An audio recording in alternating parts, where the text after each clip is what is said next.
Between the two of them, The inside of Coates, Parker gets too heavily involved. and that's Whitehead and Coates.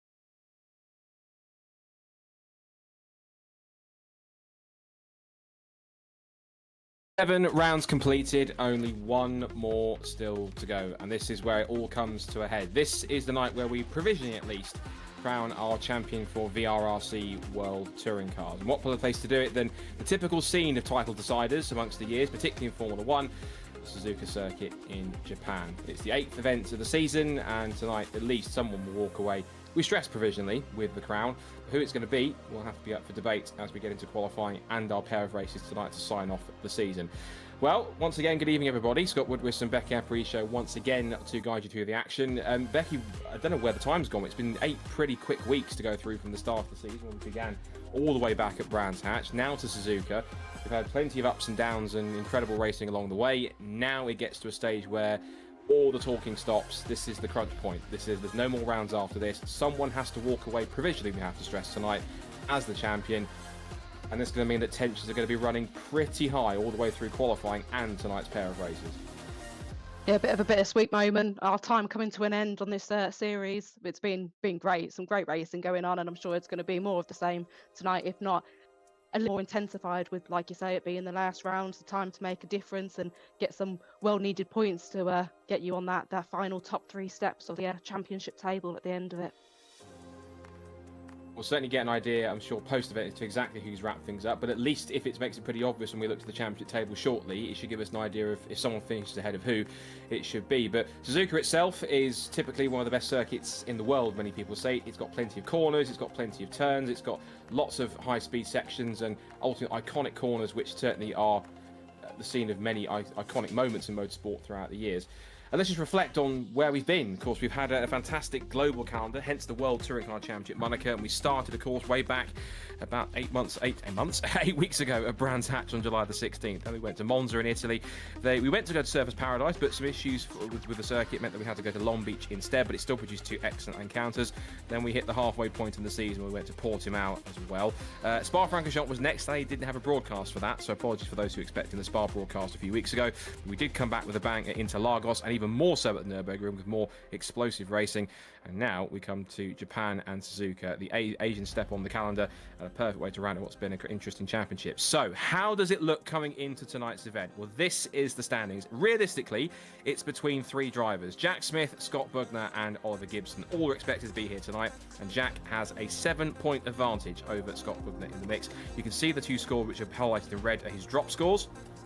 And that means that it's a total score from the event. So it's not individual races, it's how many points you score over the evening. Now, he didn't turn up for Nürburgring last time, neither did Oliver Gibson, which meant that Bugner put himself right into contention with a good solid point. Andy Carroll took the most points of the event with 47 in the end, but 7 points between the top 2. Gibson also is only 11 points back, but it's not impossible for him to get himself to the top spot, but he's going to have to really expect something to go on. And of course, if the points don't really go his way as well, particularly with Smith and Bugner, they'll of course have to use any 0 scores for them has dropped scores on top of it as well, which is going to be quite fascinating.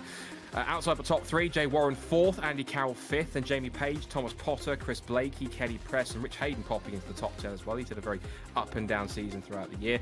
And then looking at the rest of the order, you've got Lee Piercy, Jack Dickerson, Catherine Potter's in the mix in 13th place, then John Jones, Sam Walton, Connor Potter, Alex Walker, Paul Laramie, who made his first appearance of the season last time at the Nürburgring. Alex Walker only made his second appearance of the year last time too. And then Jonathan Wilkie and Nathan Smith, who only appeared at the first round of Brands Hatch and has not been seen since, sadly. So, interesting dynamics in there too. And of course, off the back of last time at Becky, you can see that Andy Carroll was the driver of the round, given he scored the most points. He was at the best of these scorers ahead of Jamie Page, took a victory, and Jay Warren in 3rd place. And that made it interesting. That was quite an interesting dynamic without the likes of Gibson and particularly Jack Smith, the championship leader. That really opened up the door for a few other drivers to get a chance for the spotlight, mainly the two Bugner Racing Audis and Jay Warren and Jamie Page with a victory. So it showed that this field has got some depth in terms of how competitive it is and how much they can rise to the occasion when some of the established front runners don't make the trip. Yeah, let's just hope they can keep pushing forward tonight and give the battle to Jack Smith and Ollie Gibson and get some good racing between the BMWs and the Audi. That would be a great way to end this season. Seems like as we've got towards the end, it always seems the way once people get tuned into their car a bit more comfortable, you get the best out of it. So it's just a shame we don't have a few more rounds to see where it could potentially go to and how many people get fully into their stride. But yeah, I'm sure we're going to have a great finale this evening. Certainly hope so. It's setting the stage for quite an interesting spectacle nonetheless. Before we get into it, we are going to just remind you of a few series that are coming up. We do have a couple of extra bits of information on each one or two which were announced for some real-world partnerships. We'll come to that in a moment. The next major championship that we have coming through is the BMW M4 GT Sprint. That's all 8 rounds live streamed. As you can see, it's a healthy mix of European and Middle Eastern circuits with 4 of the best that you can find in North America, in the US in specifics. And the championship starts on the 16th of September, just a couple of weeks' time, at Spa-Francorchamps, and it goes to Watkins Glen for the first US round a week later, then to Bahrain on the full endurance layout on the 30th of September, and then the halfway point is hit with our second US visit, and that is Sebring in October. Then to one of my personal favourite circuits, Imola, a very high-speed circuit in San Marino in Italy, or the Emilia-Romagna region. That's round 5. The home of the Petit Le Mans is next, and that's Road Atlanta on the 21st of October. The home of British Motorsport, Silverstone, marks our last non-North American round on round 7 on the 28th of October, and it all finishes up on the 4th of November at another iconic American race circuit, Road America itself in Elkhart Lake. So watch out for that. You've also got 2 rounds. Sign-ups are still available. There's a handful of places left. If you want more information, head to the VRRC website and social channels to find out how you can get yourself signed up.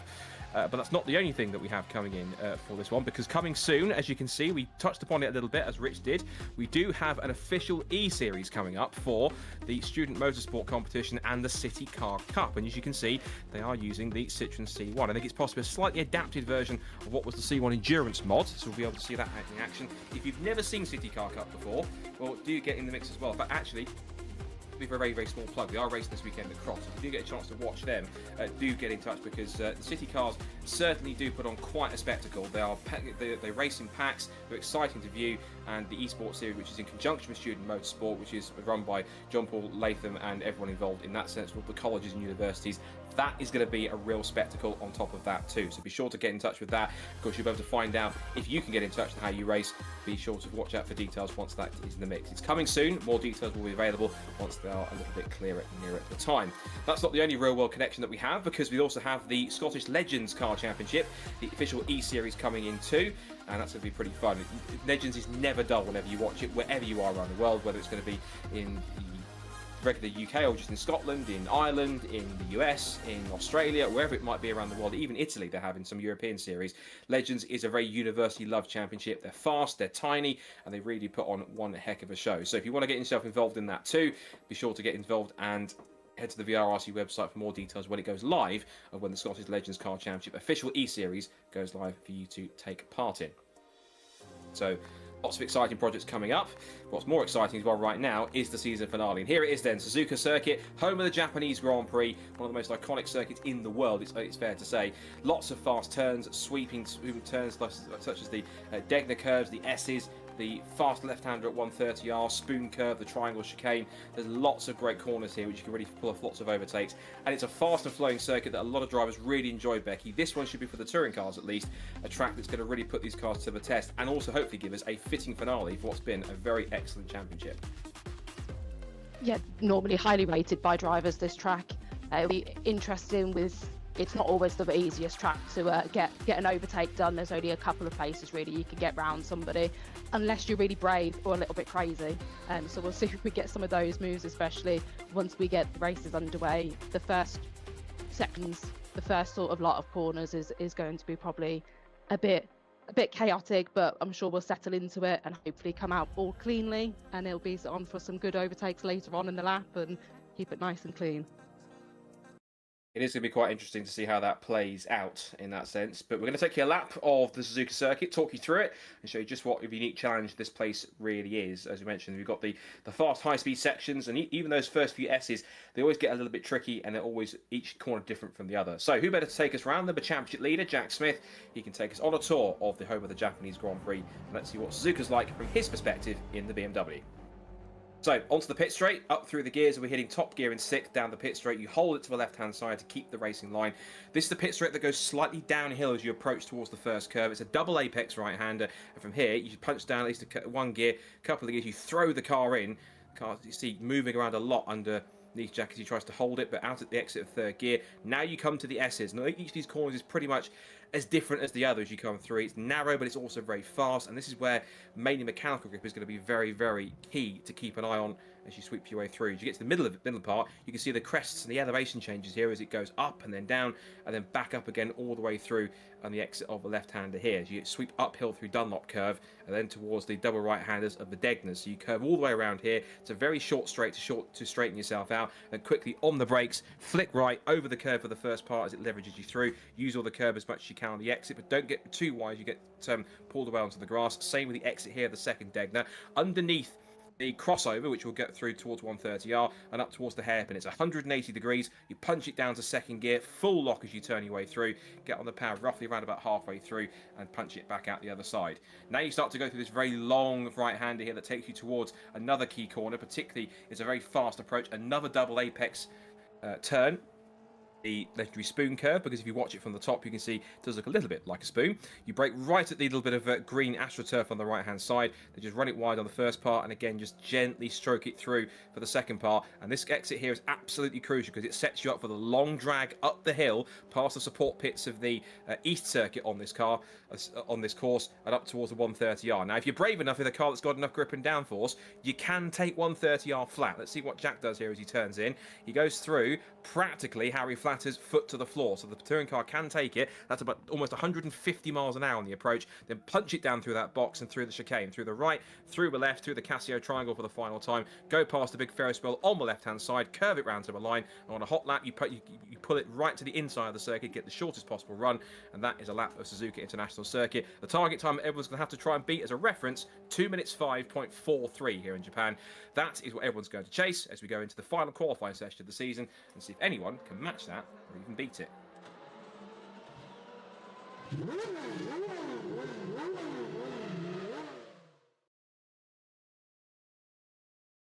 So as we mentioned, we are now moving forwards into our final qualifying session of the season. That's going to be quite fascinating to see how this is going to be playing out, to see who's got the top times. And of course, we'll jump in a couple of seconds' time to figure out exactly who is setting the pace. No surprise at the top of the times, it is in fact championship leader Jack Smith. So that might possibly be telling as to who will have the advantage here tonight. Jack announcing himself back on the grid after missing the last round. And in fact, here he is making his way towards 130R, pretty much flat out. Neatly on the curb, it's nice and tidy, and makes his way towards the big stop of the chicane. Down through the gears, see the brake glowing red as he turns right and then left, uses all the curb as much as possible, and then back on the power. Through the right-hander, down the hill and towards the pit straight. Doesn't hug the inside line to get the shortest possible run to it. He's going to keep his racing line down towards the right-hander. Looks like it was a bit of a back-off lap, but his best time so far has been a 2 minutes 6, so not quite the exact same pace that he set in his hot lap challenge. But at least here, he's only about a tenth of a second ahead of Thomas Potter in second place, Becky. And I wonder if this is possibly going to be a theme here, is that Jack has pretty much come back in like he wasn't even away last week, straight back to the top of the times, and this is possibly a telling sign that he's pretty fired up to get this one at least provisionally wrapped up, possibly in these 2 races if he can make it stick. I would say I wonder if he's feeling the pressure, but I don't think Jack ever really does. He seems to get it behind his wheel and just go for it and always be able to set fast laps.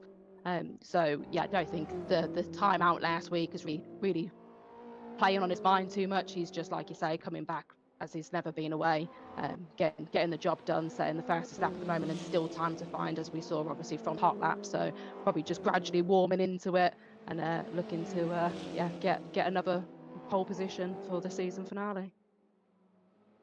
And as Thomas Potter runs out a little bit of road and speed, he heads through the first part of Spoon Curve. That might not be his best lap as he comes through onto the long back straight. One of the car bug racing Audis right behind him as well. Second fastest so far for Thomas. Jay Warren's doing quite a good job with the 206s with a 206.3 in third place. We'll keep on watching Thomas for the moment in time anyway. Oliver Gibson back on the grid also, 4th quickest, and Andy Carroll 5th. And Lee Pearcey's put in a solid lap. He's put himself into 6th fastest. He's only 6/10 off the pole position time. So good effort from Lee to get himself in there for the season finale as Thomas Potter rotates his way through, and his younger sibling Catherine Potter decides to skip the chicane and then he pulls off onto the road. So both the Potters are all over the place at this point. Jay Warren, 3rd fastest. He's only 3/10, just under about 1/4 of a second off pole time at this point as he heads out through the double apex left of Spoon, back on the power once again, and then now down the hill as they charge towards 130R. He's just backed up a little bit because he's now on a bit of a more warm-up lap. And only a few minutes left in the qualifying session, so not long to go here before we see who takes that final pole. What I should say is that Jack Smith is certainly pushing. He wants to put himself into the 2-minute fives because we know with his hot lap that he can go that quick. He's set a fastest 3rd sector time, so even this late in the session, even though he has got pole, Becky, he's still determined to find a lot more time and get himself up there as high as possible because he knows the pace he needs to set to get himself up there, and even the pace he can set, given what he did in qualifying, is going to be oh so crucial going forward to the next round. Still pushing on. All it takes is another driver to set the absolute most perfect lap, and you've lost that pole position. So there's not going to be any slacking from him. He's going to keep going right till the time runs out, and he knows he's definitely secured that. So we'll see if he keeps improving. Like you say, he's got the fastest 3rd sector at the moment, so just needs to work on the 1st and 2nd and get it all lined up, and then hopefully is back down to his 2:05 sort of time. He's only got 3 minutes to do so to make that happen. Oliver Gibson now going on to a fresh hot lap here as he heads into the first couple of corners. See him using all the curve there as well. And it's quite a fast approach. If you've got the more higher downforce cars, you can only really have to kind of punch down a gear, if at all in that case, just a small lift and keep it in top gear. I think even Formula 1 cars can go into the first part of that first apex of the double right-hander pretty much flat before they have to punch it down to about 3 or 4 gears to hold the line. So it's quite a unique circuit, Suzuka, and quite a venue to pick for the season finale. As we know from years before, particularly if you're Formula 1 fans, how many titles have been decided here at Suzuka, and how much it has become one of those places where if you want to settle it, it's usually the best final round of the season. But these days, Suzuka is a lot more... It's more earlier in the season in the calendar being in Japan rather than later in the year as the season finale. So it's not quite... It's lost a bit of its edge as being a season finale circuit. Andy Carroll holding on in 5th position here in the Audi, but he's been replaced by Scott Woodwiss, who's leapt up to 3rd position. So the other car bug racing Audi on good form. That's best of the Audis 2 in 3rd quickest.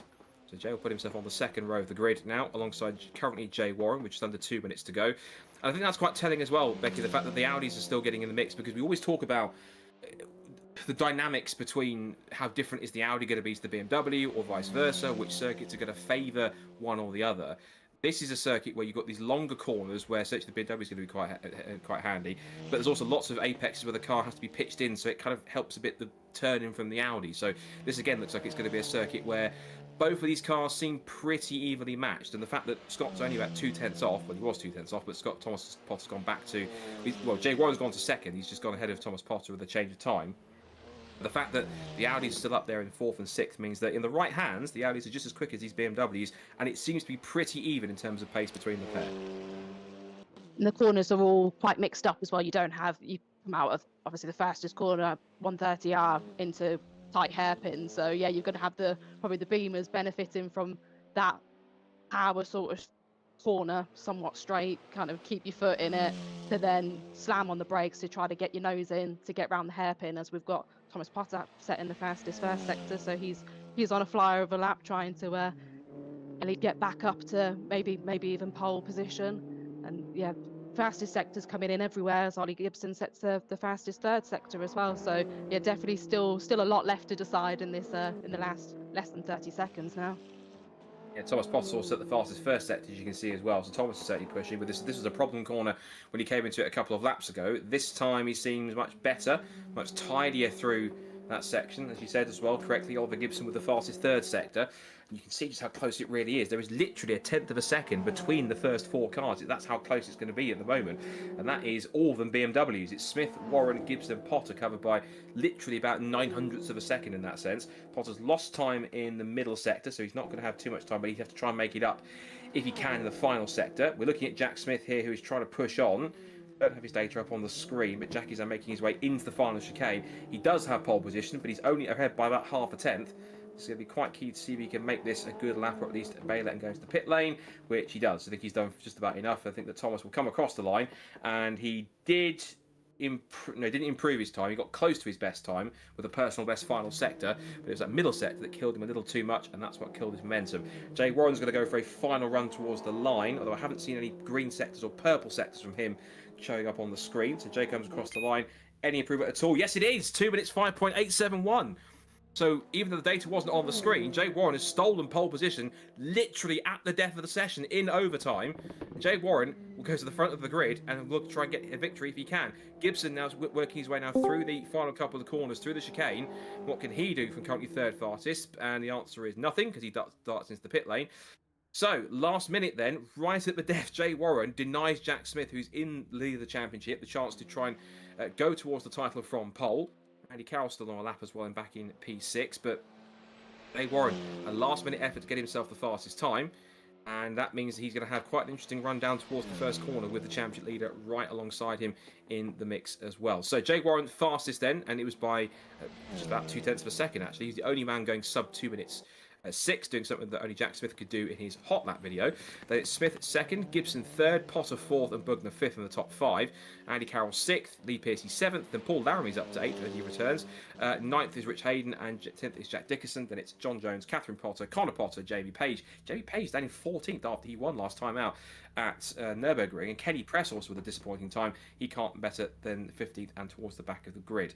So that's the end of qualifying. We're going to go to a quick ad break from one of our trusted sponsors and partners, but once we get back from that, we'll have reactions from our top 3, and this time we can speak to all top 3 because they do all have working microphones. We'll talk to them in a couple of moments' time after the other side of this message before we get set for race 1 of the season finale of VRRC Touring Cars here at Suzuka. Back in 2.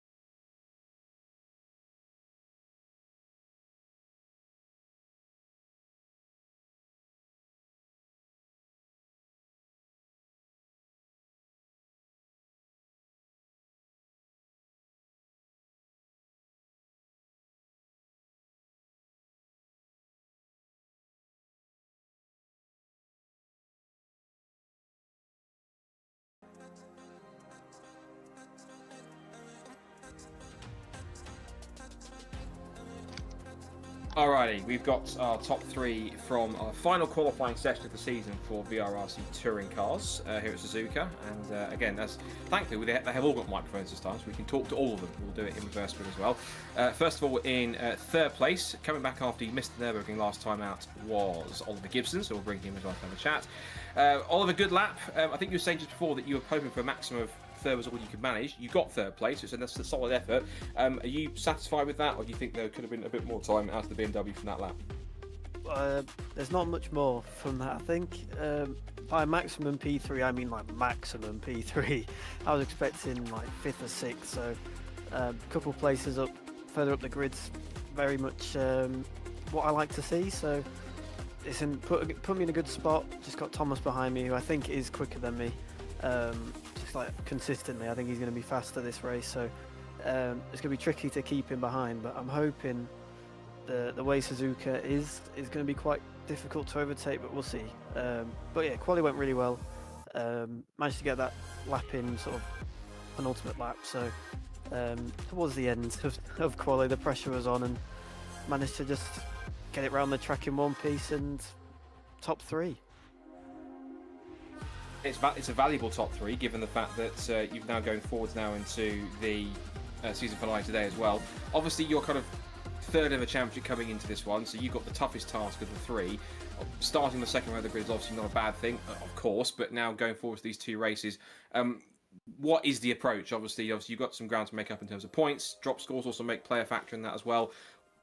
What's the approach tonight? Are you thinking about the championship at all, or are you just going to race, see what the results are, and let them fall where they land? I think I'm just going to race. Just have fun with it. It's the last one in these cars, so well, for now, I don't know what's planned, but yeah, just have a bit of fun with it. And obviously, the championship is there, but it's not really my main focus tonight. Just have some good racing, finish in a good place, and just hopefully pick up some points. And obviously, Scott's we got Thomas in between me and Scott, so that's good for me. But the worst thing is that Jay's on pole, so I'm hoping Jack might be able to take some points away from Jay. But yeah, we'll just see what happens and enjoy it as much as I can. I'm sure you will, and of course, in the mix as well with this one's going to be. It's been quite a heck of a season all the way through from to this point, and being third in the championship. Obviously, you missed the last round at Nürburgring, so are you pretty hungry just to get back at it and just see what results you can get? Yeah, last week obviously wasn't there, so I've had a bit of a break, a bit of a reset. So yeah, just good to be back, and that quali went way better than I thought, so that's giving me a bit of confidence. And obviously it's a bit of practice again for the next series in I think 2 weeks time, so yeah, it should be good fun and just nice to be back, and hopefully my little 1 week sit out will pay off. Well, you're set to be fresh for it, so fingers crossed it all works out. And of course, with race 1 coming up, you've got third on the grid, so let's see how the chips land, see how it works out, and fingers crossed we're at least talking to you again on the podium for race 1 when it comes up. So best of luck, and hopefully we'll see you in the next 25 minutes. Cheers. So, from Oliver Gibson in third place to his teammate, who up until the very last moment looks though he was on pole position, but again, once back from his absence from the Nürburgring, is champion Jack Smith. Jack, I think you're probably preparing to talk about being on pole, and then Jay decided to spoil your party. Hey, to be fair, mate, I was prepared to talk about P3, but yeah, no, I was so surprised when halfway through that session, I looked back up and I was still P1. I was like, I don't know what's going on, because Jay and Thomas, it was so fast in practice. I think Jay did a 5.4. I wouldn't be able to do that even if I tried like my hardest. So yeah, it's surprised to me that I'm actually in P2, let alone not be that far off P1. But yeah, no, super happy with that quali, and yeah, hopefully we can have a nice race going into race 1. Now, obviously being a championship leader, I think you'd probably be lying a bit when you said that the title wasn't really on your mind, at least at some way, shape or form. But obviously, is tonight again really about just getting the results that you can, trying to stay ahead of those who you're mainly battling, and then just try and at least get it provisionally wrapped up and seal it? Or are you kind of like Oliver, where you're just coming into it, just going to race and see how it falls, and if it happens, it happens. If it doesn't, then you try again next time? Yeah, I mean, it's just another race, isn't it? So that's how I always go into every race. I don't really tend to think about it. Obviously, like beforehand, it's on my mind, but as soon as I'm in a race, I'm in a race. So yeah, I just sort of focus on now rather than worrying about what could be. So yeah, we make the most of what we got at the minute, and we see where it goes from there. And yeah, I'm sure Jay's a really good racer. We had a proper nice battle at some of the other circuits, so I'm really looking forward to it. And we've got some good guys behind as well, so yeah, I'm sure it's going to be a great race to watch.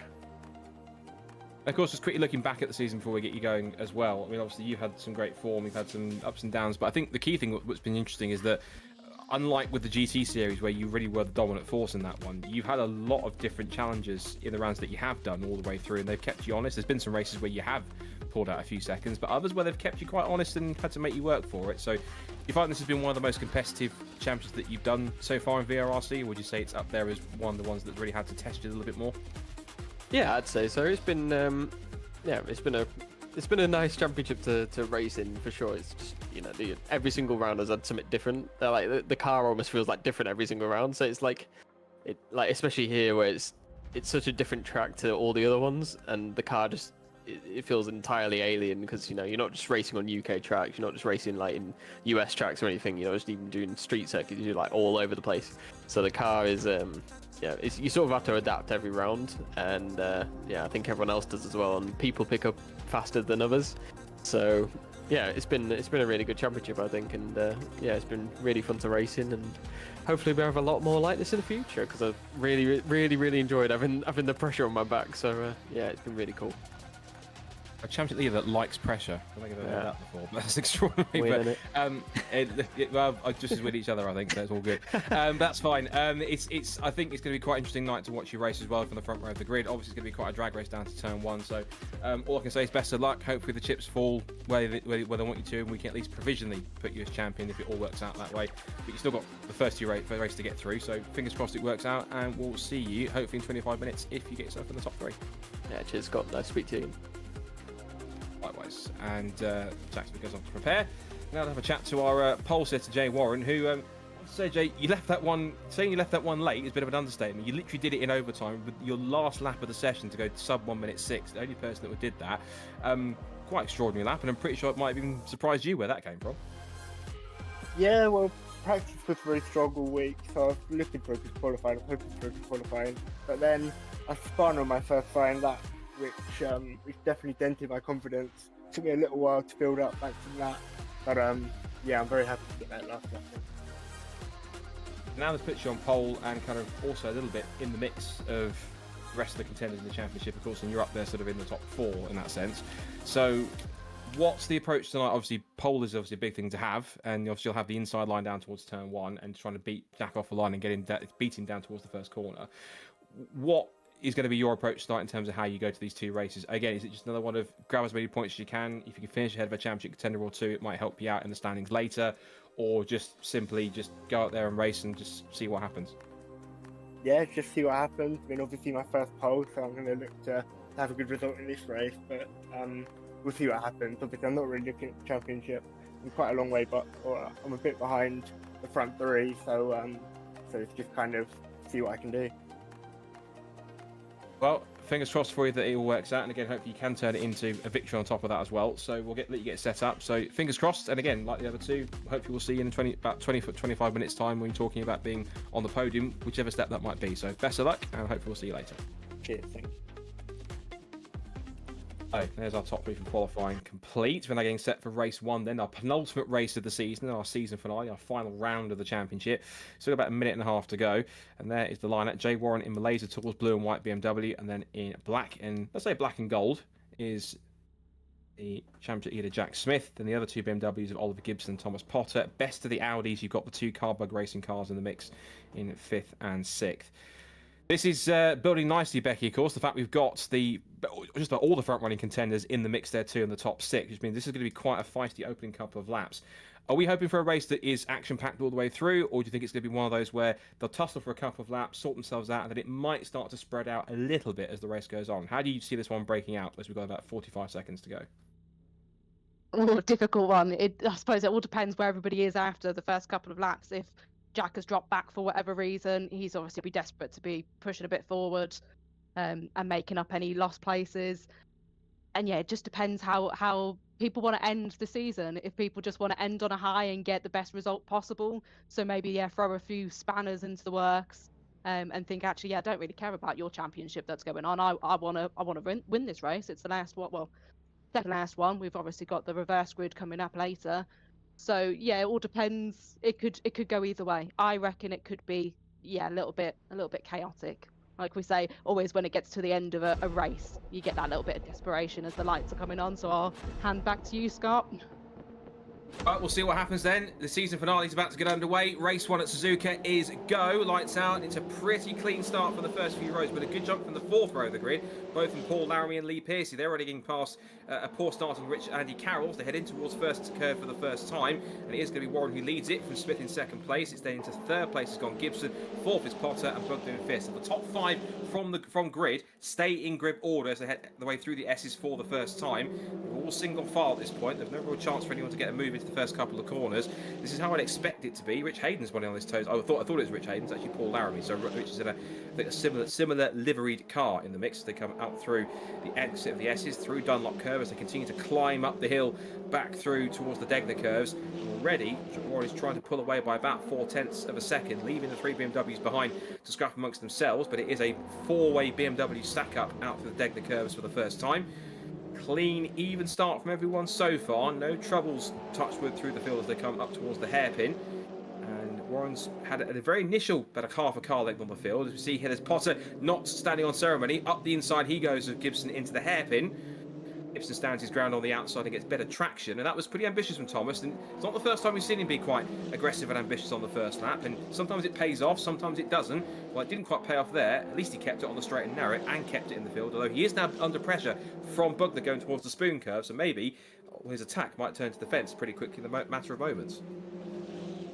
Yeah, it's still quite closely packed together at the moment, so yeah, all it takes is a little bit of a maybe over-ambitious move, but I suppose maybe getting the feel, thinking, can I make a move work here later on when we're a bit more up to pace, and a bit more maybe space between the chasing cars behind you, as Lee Pearcey looks like he's going to maybe take a dive.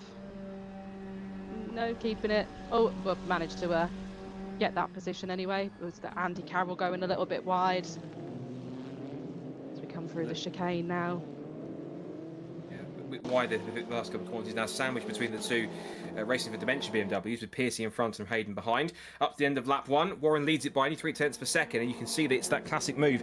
But Warren's not comfortable going on the racing line. He has to go defensive to defend from Jack, but whilst this time behind, Potter has a peek and looks out to try and get past Gibson. This is now Garrett Trowell trying to get back past Pearcey. Lots of tyre smoke as they come through the first couple of corners.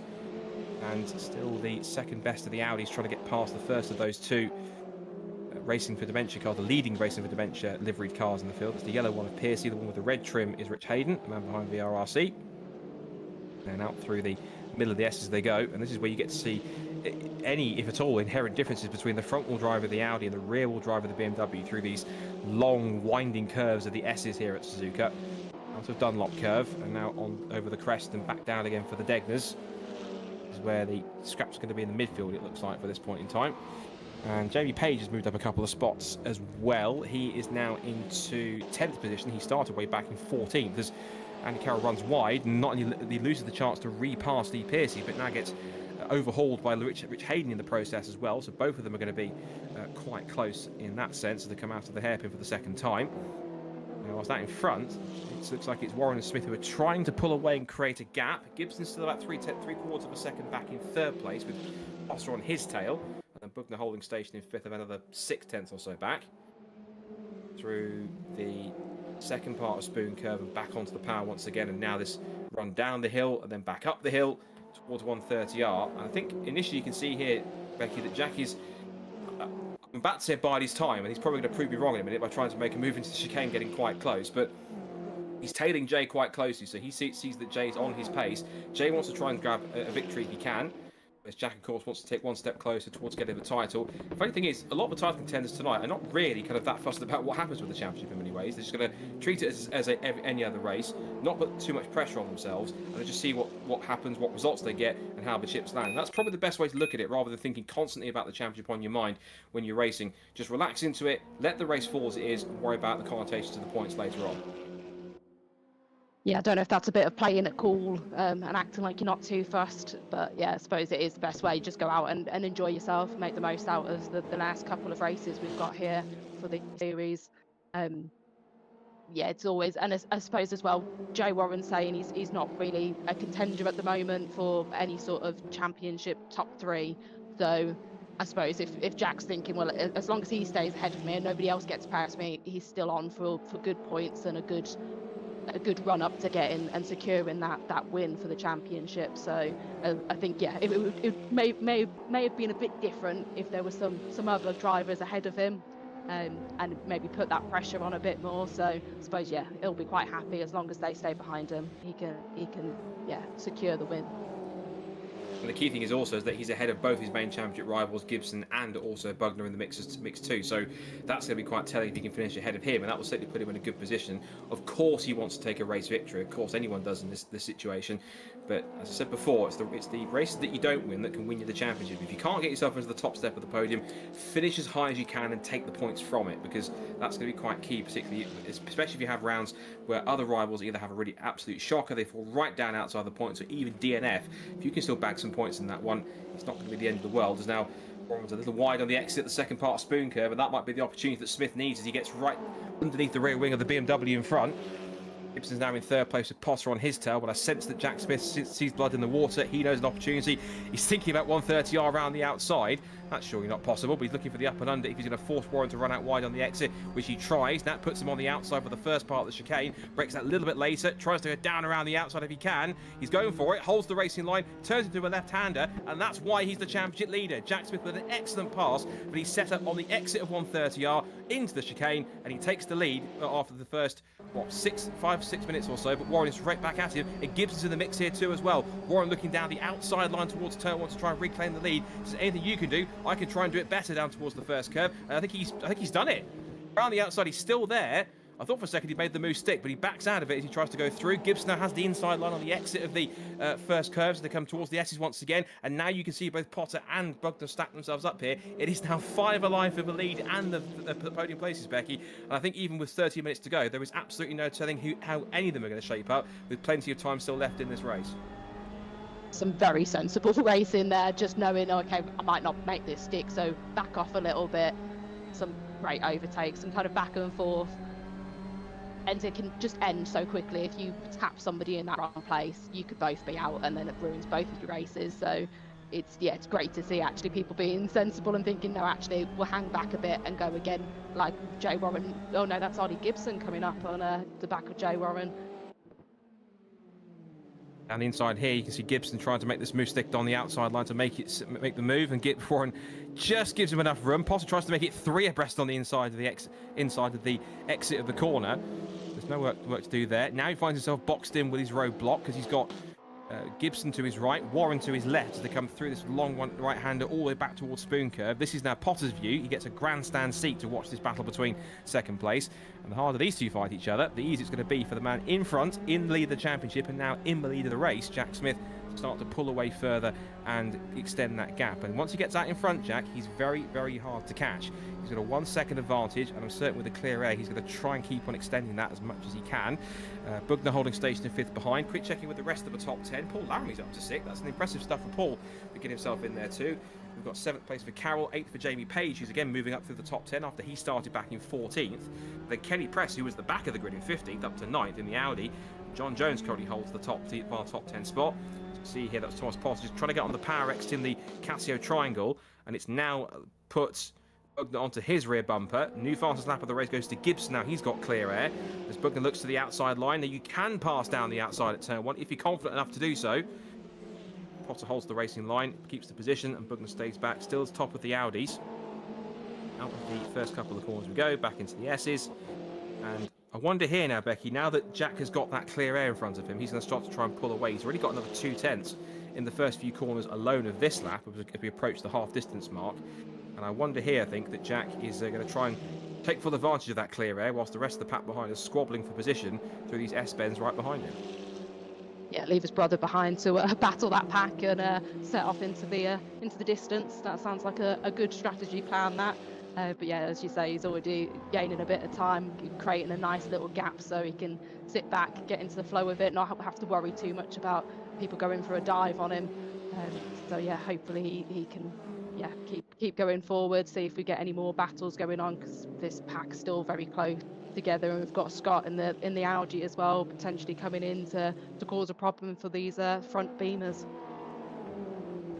Yeah, the lone Audi in that quartet of BMWs in front of him, and he can certainly take full advantage. You're absolutely right, he is in the mix for the championship. If he can get a few more points, he can try and pick himself in there too.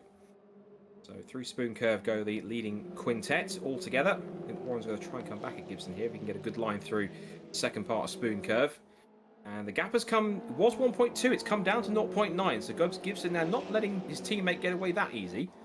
He's keeping him in touching distance as they come up the hill towards 130R. You can go flat through here in these touring cars. You're approaching it just about shy of 150 miles an hour in these BMWs. Sweep through back towards the Casio Triangle for the another time, rattling over the curbs as the 5 of them launch their way through, past the big Ferris wheel on the left-hand side. And the gap has now stabilised at around about 9/10 of a second as Jack Smith sets the fast lap of the race. Then immediately gets taken by Gibson, and then immediately gets taken again by Warren, and they're lapping at just about qualifying pace. 2 minutes 6.182 for Jay Warren, so he's closing in. So I wonder here, though, that even though we just said that the clear air certainly will be helping Jack Smith here, it appears as though, Becky, that these 2 BMWs behind, Gibson and Warren, they're also on good form as well, and possibly even surprising themselves, given that they are setting good pace, but they're allowing Jack to stay with them rather than let him get away out in front. Yeah, it's a great lap there from Jay. He had a purple first sector and 2 greens following that. So if he keeps that consistency up, he'll soon be challenging again for that first place after obviously losing out to begin with. So yeah, could turn out to be quite interesting towards the end of the race and get a little bit spicy when we get a bit closer. Because like you say, Jack's not completely disappearing off into the distance. So yeah, I'm sure they'll claw it back as much as they can and give him a bit of a fight for his money.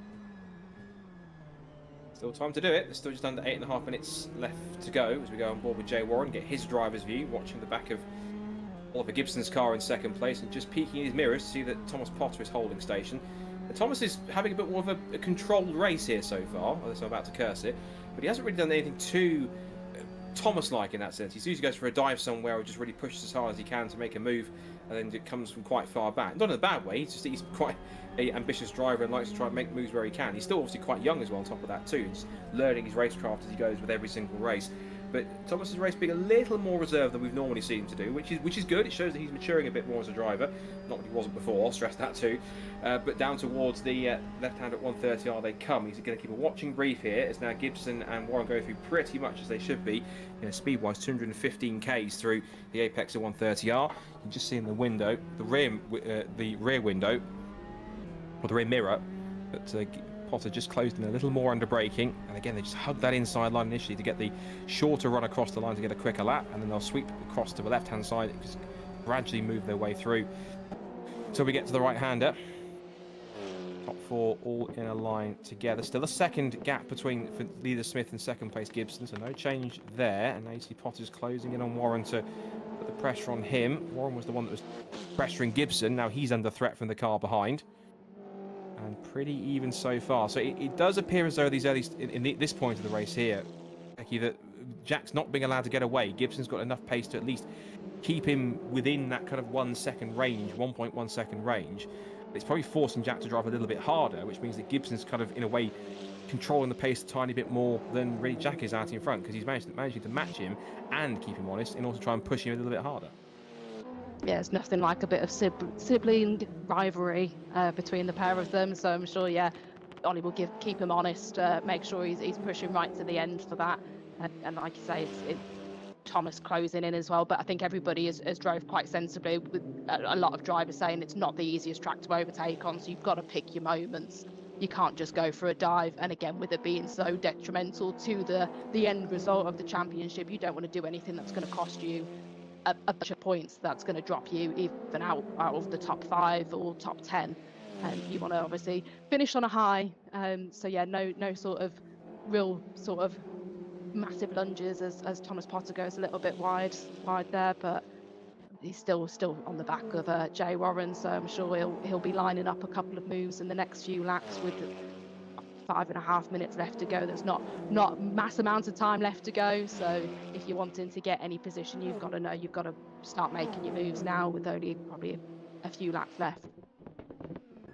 Let's get to that crunch point. If you can certainly make a move and make it stick, and Gibson of course is doing all he can to get points, but he's also the only person he's going to drop. He'll gain points on Bugner in second place, but he's going to drop points to Smith out in front, being his teammate, and the fact that Gibson was third of the points compared to Smith being the championship leader. As for Bugner, though, back in P5, he's 2.5 seconds away from this group of BMWs in front, so I think it might well be him trying as hard as he can, but the BMWs, at least in their top form, with their fastest drivers out of the mix, certainly have the advantage, as Jay Warren just thinking about a move, he's trying to sneak up the inside on the exit of the second part of this first curve.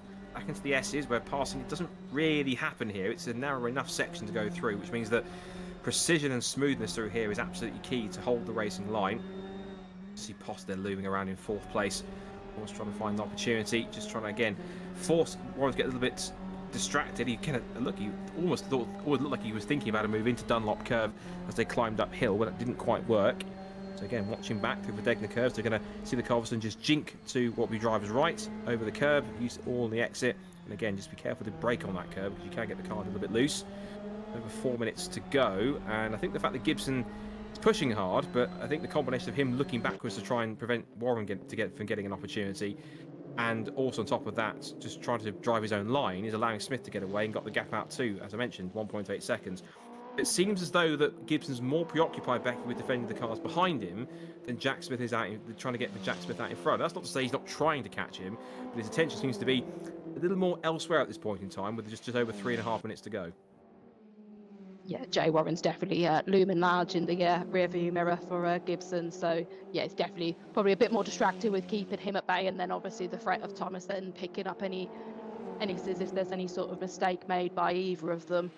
So it's trying to keep it as clean and consistent as you can on these laps to make sure you don't give your opponents behind you that opportunity to get round you, or again make a later break on one of the corners and swoop round you, and you lose that position after fighting so hard during the whole race for it. I think Thomas took a little bit too much curb there, went a little bit squirrely there, but managed to collect it nicely. To still again not losing that much time behind, but we've got a 2-second gap now between Jack and Ollie, so yeah, definitely Gibson is a little bit preoccupied at the moment, which I'm sure Jack will be very happy about. He can just crack on, keep doing what he's doing and not worry too much about the threat of an overtake. Just 2 3/4 minutes left in this one to go, and again the advantage is now still 1.8 seconds in there too, as we wait for the next few cars to make their way through. Again, just checking in with the rest of the top 5. So Bugner P5, Laramie P6, Page, Carroll, Press and Jones in that top 10. And then looking back at Andy Carroll, he's giving Jamie Page a bit of pressure. Jamie's actually had quite an impressive run so far in 7th place. He's managed to get himself up there. He is from the back of the grid, so that's interesting to see how that's going to work out. And I imagine that he's going to be quite satisfied with that drive, given that he is quite far back down the order. Well, he was quite far back down the order towards the back of the field. Make their way he also through. has said he's not a massive fan of this track, so I'm sure he'll be happy with his performance and probably maybe even higher than he thought he would end up being. So at least, I don't know if he's testing himself to try and get for the back of the grid and see how far up he could get. And certainly he's working out quite nicely in his favour to give himself at least quite high in the top 10. He's only about a second away from Paul Laramie, so if he can keep the pace up, that might be, before he gets to the end, he might be able to catch and pass him to get a top 6. And that's pretty impressive to get there from what would be 14th on the grid. We'll wait and see. So just over a minute and a half to go. So they are going to start the last lap of the race in a few moments' time. And as they come onto it, the gap is hovering in that 1.6, 1.7 margin. Gibson trying to close in, but he's got bigger things to worry about behind him because he comes out of the chicane, back through the right-hander, and now onto the pit straight to start the last lap of the race. Less than a minute to go. And Smith will now have an opportunity here to get some good points. And again, obviously completely outscoring all of his rivals. Put him one step closer to provisionally wrapping up the World Touring Cars title. Through the right-hander. Back on the power again. And in through the curves here of the S's. And Gibson is still holding steady, holding tidy.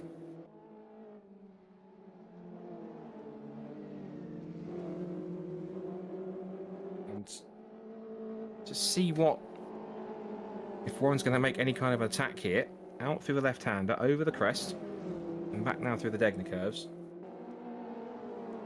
And This is now opportunity to see if Warren can make a last-minute lunge here in towards Degner's. No movement there. Gaps again stabilised at 1.6. Jack Smith is doing enough here pace-wise. Gibson's not really. He's not really closing in much more, and understandably because his focus is right behind him. So trying to defend it all the way to the end. We are into overtime. The clock has hit 0. I wonder possibly in this last lap here if Warren's got anything left to make an attack here, Becky, or if he's going to have to settle for 3rd place as Gibson possibly plays a little bit of rear gunner to ensure that Jack gets himself the result he needs. Yeah, it's just going to be hoping Warren is anyway. Maybe a little bit of a too fast into a corner for Gibson and he can make the most out of it, and it could be sort of last corner and praying and hoping he might be able to get him there, because he's not making it easy for him. He's making his car as wide as possible, and has done some great defending to keep him behind this whole time. So yeah, and again, like you say, he's probably thinking, yeah, I've got to protect Jack here a little bit as well. So probably quite happy to keep these guys occupied. So yeah, Jack can come through the chicane for the last time for this race and finish unless something drastically goes wrong here. But yeah, take in for the first race. Certainly did. Jack Smith, the champion leader, takes one step closer to the title, and he goes across the line to complete the victory and take race 1 here tonight at Suzuka for VRRC World Touring Cars. Excellent job from him, and the gap in the end was 2 seconds from his teammate Oliver Gibson in 2nd place. Jay Warren took 3rd, Thomas Potter in 4th, and Scott Bugner rounding out the top 5. And then Paul Laramie takes P6. A very impressive P6 for Paul Laramie. Good effort from him to make that happen. 7th place for Jamie Page from the back of the grid, so he'll be impressed with that. Andy Carroll 8th, Kenny Press 9th, and then Rich Hayden rounds out the top 10. And the rest of the order we're going to see is Lee Piercy, Catherine Potter, John Jones, Jack Dixon, and Connor Potter. That will round them off as they come across the line to finish. And impressive stuff once again. The 2 racing for Dementia BMWs across the line together themselves, and Piercy actually picks up P10, so he got himself in front of Rich Hayden. I think outbraked himself a little bit into the final chicane and lost himself a couple of positions. So there is Connor Potter coming through to take the last spot on the checkered flag, and whilst we get our top 3 drivers in to have a chat from race number 1, we will once again step aside to have a chat with a couple of our trusted partners and sponsors with our one of our adverts. Once we've done that, we'll come back on the other side to have a chat with our top 3 from race 1 and gear up for the last race of the season for VRRC World Touring Cars here at Suzuka. Back in 2.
So, excellent racing all the way through, and it was a pretty straightforward second half of the race with 1 or 2 touch points to see if there was any potential moves going forwards, but we have our top 3 from race number 1 and we'll be able to talk to them in reverse order to see how they found that one. And starting from that, we're going to go for our pole sitter to 3rd place finisher, Jay Warren. Jay, excellent job from you to pick up 3rd place. Good start initially to get in the mix there with Jack initially, but it looks like once he kind of got past, it was kind of a case of then you're more battling the cars behind Jack, then it was more kind of trying to keep with him for the lead in the first few laps. Yeah, it was tricky. I think my setup was very good over a lap because you can kind of get away with a mistake because you've got multiple attempts in it. But in a race, trying to be consistent, I was just struggling, to be honest, over the curves a lot. I think I might be running a bit too low. And both times when Jack got past me and when Ollie got past me, I just slid on a curve and then they had a good run on me. So I'll see what I can do for the next race. But well done to Jack and Ollie. They were both very fast, and Jack obviously deserved the win. He was great. they're mostly in that race. It was kind of you battling for second place and trying to keep that position alive. And eventually, Oliver managed to find a way through. I think it was a couple of mistakes that you also made, kind of running wide, which also helped him get through there. Did you find as well that the pace was pretty even between the front four of you guys? Because apart from Jack getting a small gap towards the end and pulling away to almost 2 seconds, it looked as though pace-wise you all seemed very, very comparable to each other and very evenly matched. Yeah, definitely. Very, very close. And even at the start, when I was in the lead, Jack was right on me, constantly in my slipstream. So, yeah, it was very close. And I'm sure the next race will be very exciting as well. Well, congratulations on a good third place. And of course, now going to race 2 with a slightly more jumbled up race order going for this one. Again, we always talk about surviving turn 1, but given the fact that part of the grid is slightly reversed and positions are jumbled up, are you expected to be pretty tight down there with some of the faster guys trying to quickly come through from the start, including yourself, or are you just going to, again, for this last race, play it safe the first couple of laps, for the first few corners, get through anything that might happen around you, and then just start picking cars off one by one where you can towards the flag? We'll see how it goes. I had a good opening lap in the last reverse grid race, so hopefully I can do the same this week. But if not, then yeah, see what happens and take it from there. Well, congratulations on an excellent third place. Let's see how race 2 plays out, and fingers crossed you can end the season with a strong result and possibly back on the top 3 again. So we'll let you get prepped for race 2, but for race 1 third place, congratulations. Well done. Cheers, thank you.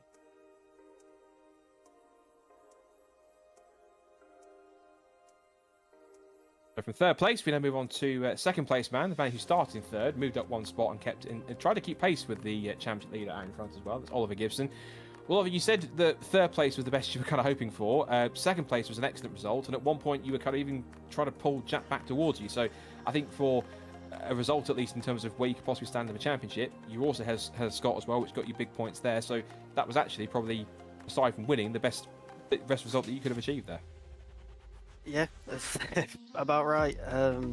I just couldn't believe I was running second. I thought Thomas was driving way better than I was. He definitely had more pace than me, and I think it's just so hard to overtake around here that just, as we saw, a mistake opens a door up, and that's sort of the only way you can get past. So it was a bit tricky keeping people behind, especially towards the end. The rear tyres were just overheating, so just every corner was just getting on the power was so sketchy, I guess is the word. So I was just trying to slow everyone down so I can get the power out how I want to get the power out of the car. So that's just how my race went. But yeah, results wise, it was very good. Obviously good points. Finished ahead of Jay, which I didn't think was going to happen, so that was even more points. So yeah, about as well as it could have gone, except obviously the win. But yeah, Jack drove really well, so no catching him. Well, at points you were sort of getting a 10th or 2 back at some points, but then eventually you managed to get a good gap and get out sort of 1.8 seconds. Then for the second half of that race, really going to the last few laps, it looked like you were fighting more of a rear guard action, trying to keep both Jay and Thomas behind. He was also looming back there. So I think for you the second half of the race was more defence rather than trying to attack, whilst also seeing if you could try and close that gap at the same time. Yeah, I don't like those sort of races. I hate defending. I like to be the car that's attacking rather than defending. So it was a worst case scenario, but in the end it turned out all right. It just seems in the places where runs should be made, they weren't, because into 130 yard the slipstream you gain so much. So Jay gained loads on that back straight towards 130 yard, and then it just obviously the overspeed he has to lift, and then it drops him back for the chicane, and then he's too far back to get the slipstream on the main straight. So it's just really, really hard to overtake. So I'm not looking forward to the second one. So but hopefully I'm attacking then rather than defending, because that is my least favourite thing in, I think, the whole of racing is defending. So fingers crossed for this one.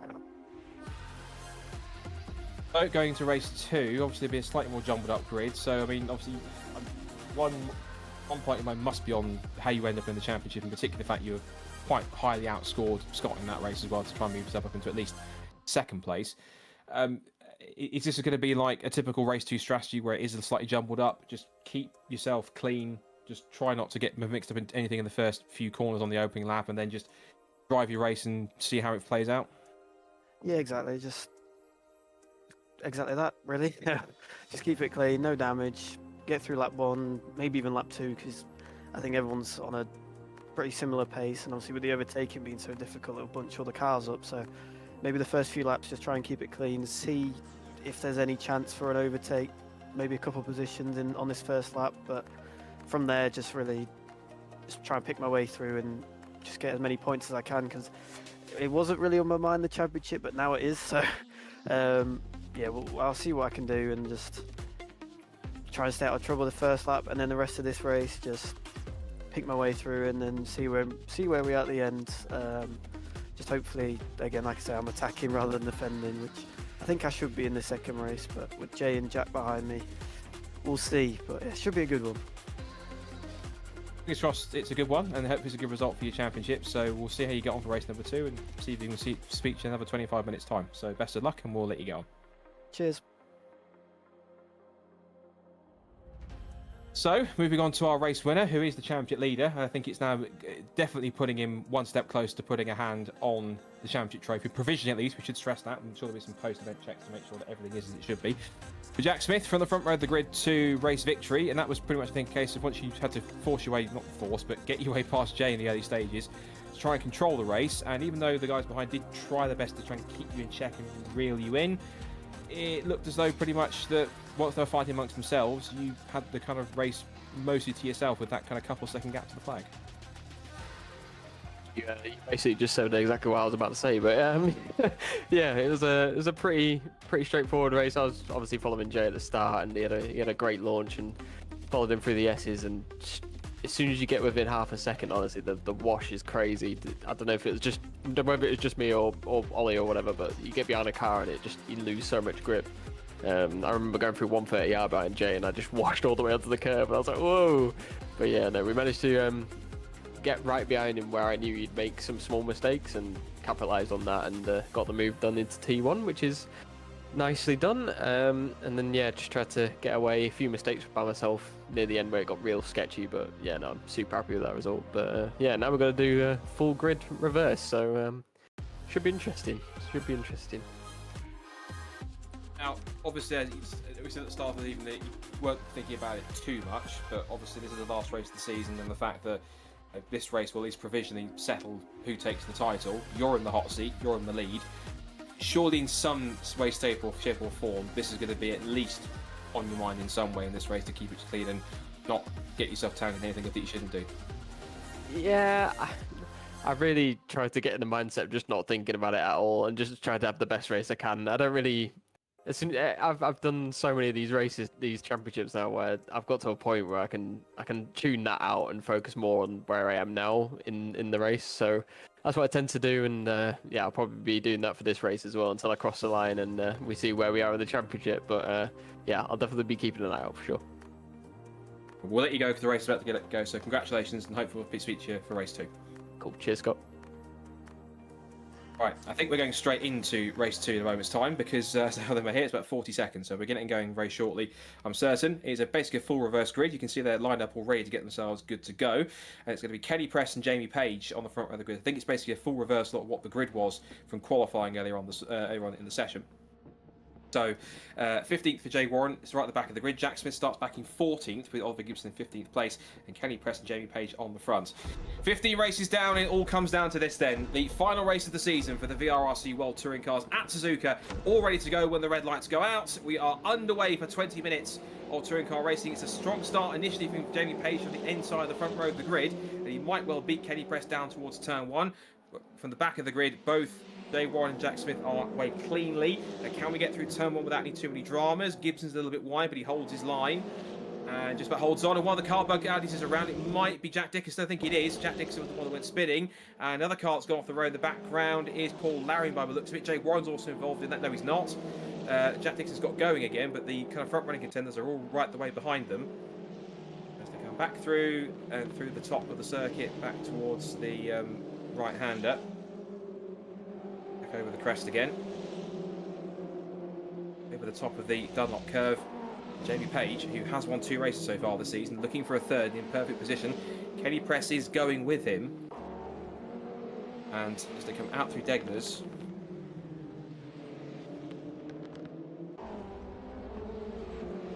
out onto the hairpin for the first time, and Kenny Press is trying to put the attack on Jamie Page here to turn into the left-hander, trying to do the up and under if he can. It's a tighter run off the corner there for Kenny Press. Has actually helped him to try and pull himself alongside on the sprint now, round the right-hander. And actually dragging his way through. He's got the side draft all the way through 200R here towards Spoon Curve. It'll give him the inside line and trap position for Spoon Curve if he can get there before Jamie Page does. They're going to hit the brakes together, turn into a left-hander, and Page powers it round the outside, holds the racing line, just about keeps the position. John Jones is looking at putting a really strong start in third place. Behind him, they're a little bit sideways as you've got the two Bugner Racing Audis there in the mix as well. Rich Hayden's gone spinning, I think. It was in that group with the two Audis there for 4th, 5th and 6th, but he's now down to 14th position. Meanwhile, further back, Thomas Potter's up to 6th. Jack Smith is now 9th, Oliver Gibson is now 10th, and Jake Warren's 12th. So as they come towards the end of lap number 1, Becky, at the moment the title contender, shall we say, getting stuck in the mid-pack here, whilst Jamie Page, who we know can win races from the front, is right up there in the mix to try and get the victory, only half a second ahead of Kenny Press. Again, not the easiest track to overtake on, so I think we've just got Catherine Potter spinning there as well. I think collecting Connor Potter as well in that, and through the chicane. So yeah, it's not the easiest to get an overtake on. So it's just placing your car in the right place to get those positions made for especially our top 3 in the championship to work their way up, and benefit from the most points, or at least try to get ahead of your rivals. Like you say, it's not always the races you win, it's the ones you don't. As long as you're scoring more than your opponents and your direct rivals, you'll be happy with that. But at the same time, being a racer, you're never quite happy if you don't win. So I'm sure they'll all be trying to get obviously as high as they can and try to get that first place. As I think Kenny Press has just managed to get Jamie Page there, but it's been a good back and forth between these two, and I'm sure again Jamie is really happy with this performance. He did comment in the YouTube comments saying about, I don't need a microphone for this one because I'm basically not gonna be on the podium. But obviously, if he keeps going like this, he's eating his own words there. And here's John Jones getting a little deep at the hairpin. That actually allows Scott Bugner to take 2 for the price of 1. He passed both his teammate and John Jones at the hairpin after both of them ran wide looking at each other, trying to pass each other.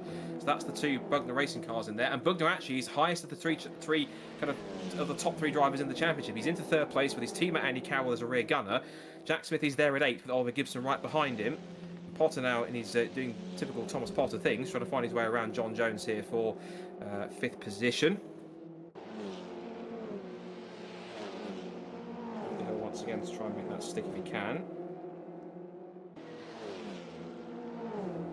Side by side now between Potter and Jones. Now as Potter will have to try and go around the outside at 130R if he's brave enough, but he is going for it.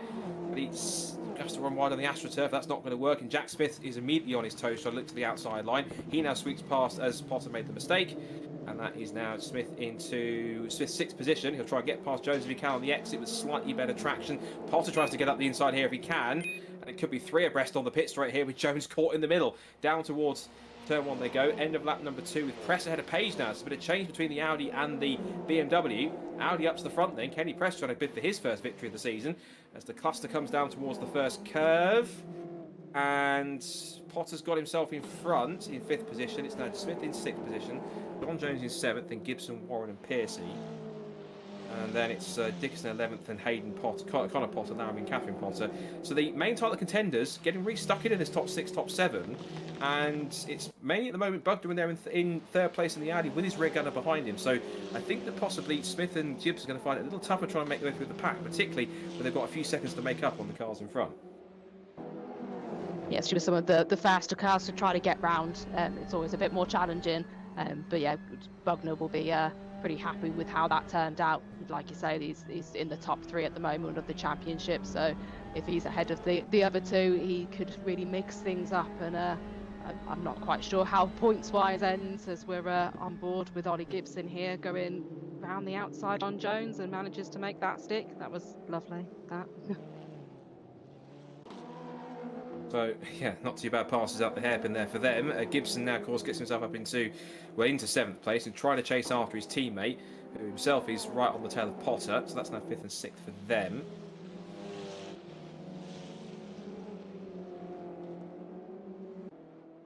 Up through the hairpin, now back onto the back straight once more. Kenny Press is getting away from Jamie Page here and actually leaving the BMW. on the run towards 130R. They come back towards the right-hander. This is now 130 right-hander, left-hander, wrong circuit. In the season, I'm losing my mentality. Left-hander through 130R. And it could be an Audi 1-2 if Bugner plays his cards right. Used a lot of curb on the inside to try and make his way through. And up through the complex they go. This is now Piercy, Warren and Jones making their way through. And this is now the attack for second place. Scott Bugner needs as many points as he can to try and push himself towards the front, particularly where Jack and Gibson are a few places back. You can see on his DAS readout the positions in the sim that he knows that Jack Smith and Oliver Gibson are back in 6th and 7th respectively. Piercy is 8th. It's Warren Jones completing the top 10. It's an 11th. Which Hayden recovering after that spin to 12th. The twitch there is, I think Bugger just grabbed the inside curve with his left hand with that one, and then back out through the left hander through the top end. Back up through the left hander once more. And it looks as though, yeah, the gap is now 1.1 seconds between Kenny and Jamie. So this is a bit of unknown territory here. We said about these reverse grid races, Becky, before, the fact that they can bring up unexpected results. And Kenny Press is in there too now. The second ahead of Jamie Page, who's trying to come back at him, but so we're already heading towards the half distance point. Kenny now in an incredible position here, and even though you've got the likes of Potter and Smith and Gibson trying to charge forwards, as Smith goes up inside into the hairpin, tries to leverage his way through on the inside. Gets it wheel to wheel and now comes over the crest side by side round through 200R. There's a real opportunity here, I think, for possibly Smith to get a position here, and like Kenny Press tried to do on the opening lap, if he can pull himself level by the time they get towards the left-hander at the spoon curve break that a little bit later, which he does, he forces Potter to capitulate and through he goes into 5th position. Potter tries to come back it in, careful. He knows how important that's going to be. If there's any contact there, that could well be a major hammer blow for the championship if he can't get recovered quick enough. But Jack Smith now in P5. He's got half the race to catch the top 4. Not over yet by a long shot. And Jack's trying to push his way forwards with Andy Carroll, his next target ahead of him. Yeah, the good thing is he's got them in eyesight. He can see them, so he can pull himself closer. It's not like they're a million miles up the road, so that would be spurring him on. Knowing again his kind of one of his other rivals is literally only a car ahead of him, so he's just got to get past one Audi and then get the other one. But Scott has been pushing, he's been setting some really fast laps, always seems to be taken by someone slightly after, so literally a few tenths of a second between some of these fastest laps. So yeah, there's nobody quite sitting on the laurels quite yet, and there's a lot to decide in these last few laps. Like you say, half the race left to go, so there's a lot left to decide. And great to see again some great moves and no sort of clipping anybody, and yeah, causing quite disastrous results at the end of it. It's been not quite as chaotic as it's been in past races, which is great to see. Everybody getting tuned into the cars and knowing where to push and where to let off a little bit. So now halfway through this final race of the season. Now through the right hander they'll go again. Carroll now chasing his teammate, but now they've got Jack Smith, who's going to be that next target all the way towards this end of a lap here. They'll lock up from Carroll as he tries to get the car anchored up. Smith is there in 5th position, Potter keeping close in 6th. Kenny Press though, gap is down to 8 tenths per second. It's only come down slightly, but Kenny Press has got that pace. He's got the pace to be able to hold on here. I think if he's careful, at the very least he could be in line for podium finish. And Kenny's had 1 or 2 good impressive drives throughout the season. There's a couple of good results. I think he's had a podium this season as well on top of that. So this is going to be quite fascinating to see how it plays out. Out of the second spoon curve. And then back down towards the 130R once again. And Press he's holding his own here pace-wise. Holding his own. Out under brakes and into the SEO triangle. You see they're just rattling over the curves as top 6. Gibson's trying to keep close in 7th place. He's got Piercy just behind him about a second away in 8th. And then Warren 9th and John Jones completing that top 10. Now it's the second half of the race. The second half of the final race of the year. And this is where it's going to be really crucial.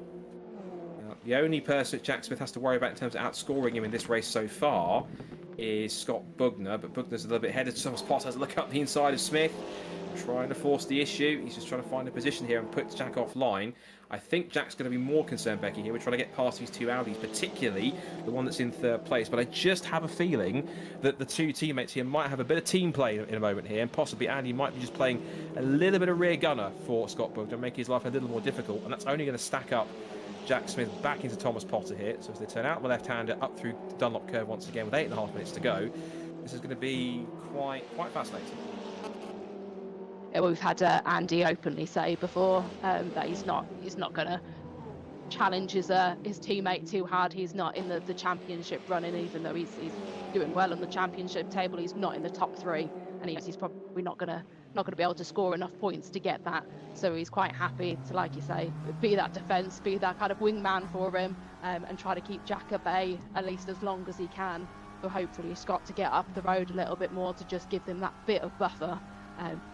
So yeah, I'm surprised Scott hasn't seemed to have pulled away from his teammate a bit more, and even Andy kind of maybe dropping back a little bit, just trying to hold this pack up. But Jack has also he doesn't have the benefit of his teammate at the moment. He's Thomas behind him, and he knows again Thomas is a hard racer.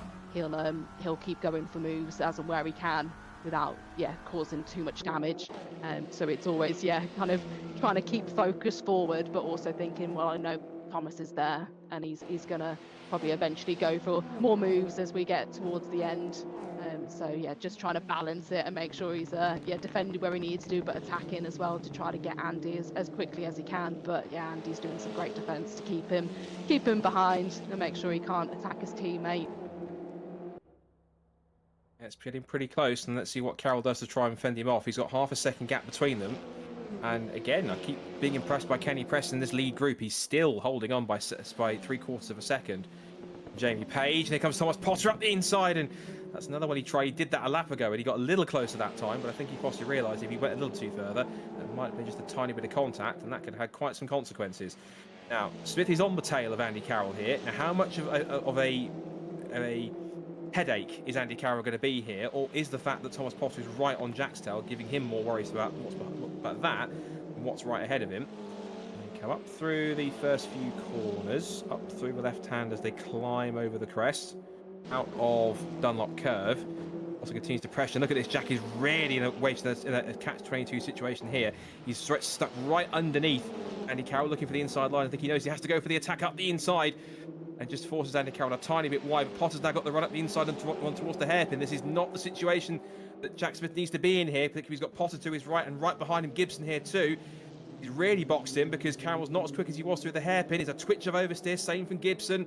Now you see there that Potter's trying to give him the push. He moves across the defend from Gibson. They're all over each other here. Smith now being given the big hurry up by Thomas Potter. That's the view he's got from behind him. Really being pushed to the inside line. This will give the outside line for Spoon Curve, but Potter's there over the curve. There's a little bit of touch.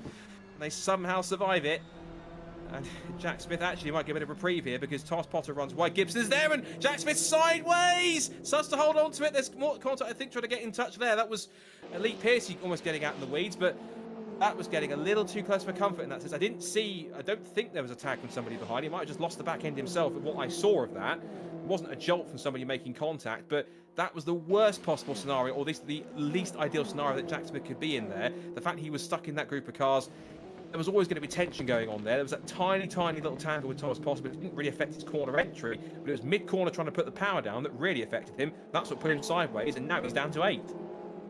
Yeah, the back end stepped out, and he was drifting around that corner rather than driving through it. So that was unfortunate.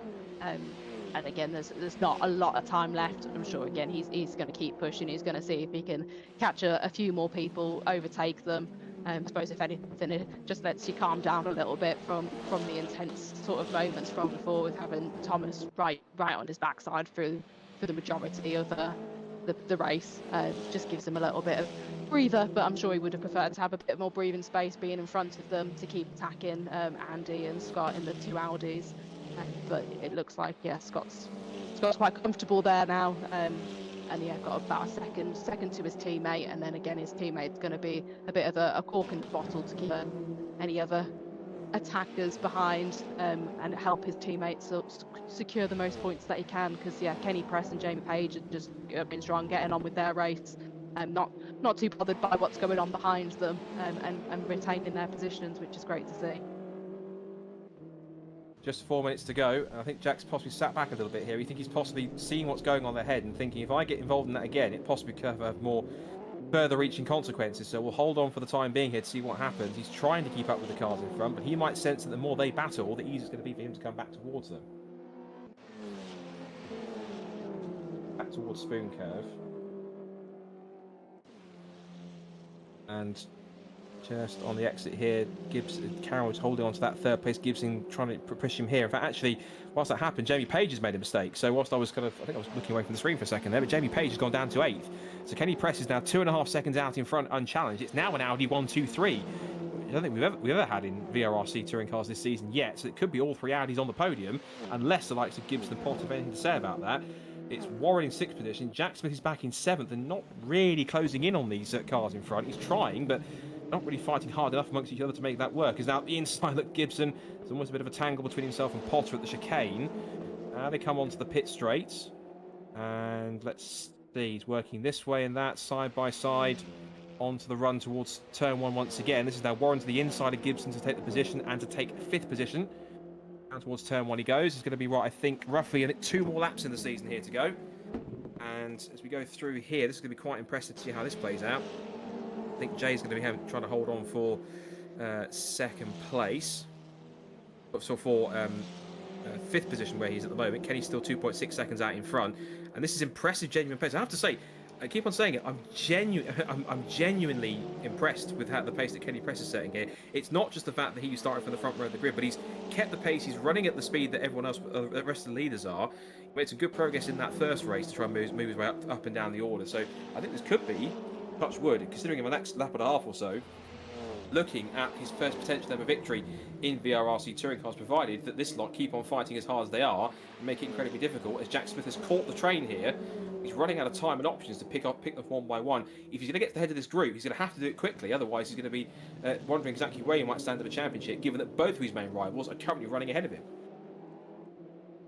Yeah, not the ideal last race for Jack, so yeah, he would much rather know that at least his 2 rivals were behind him to make it nice and obvious that he'd secured the win. But we'll have to obviously see how the points dished out at the end of it, and yeah, see where everybody finishes after that. But we've still, I know we've only got 1 minute and 20 to go, but you never know again if people make mistakes, and with how close this pack is, all it takes is one person to make a bit of a mistake and you can pick up a few places like that. It's not always the way you want to do it. You want to do it on merit, but you'll take what you can get some of the times.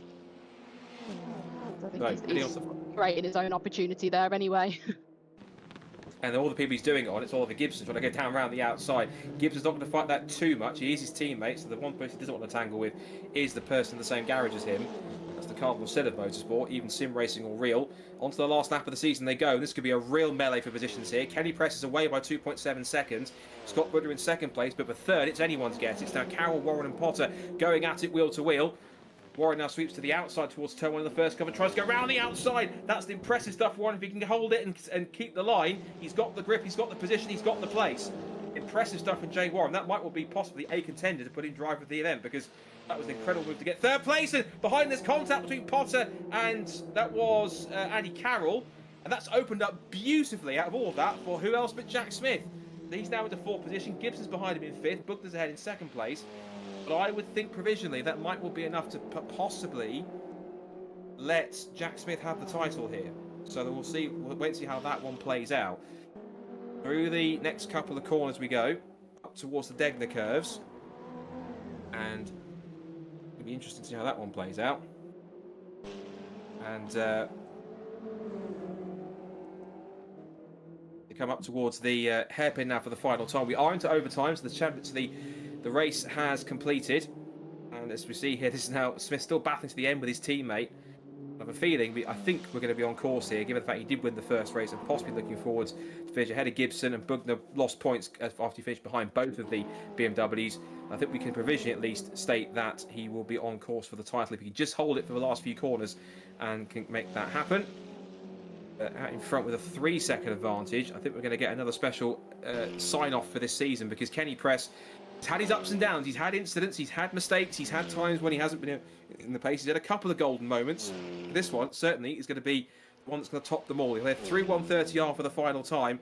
Have had Audi wins from both the likes of Andy Carroll and Scott Woodwiss. Now we're going to add a third, and on genuine pace alone, out to the final couple of the corners, a brand new winner in the championship to sign off the season in style, because Kenny Press will turn his way to the checkered flag, up to the line, and will take victory, his first victory in VRRC World Touring Cars. After starting from the front of the grid, he wins the final race of the season here at Suzuka. Second place to Scott Bugner. Third goes to Jay Warren. At the line, it's going to be...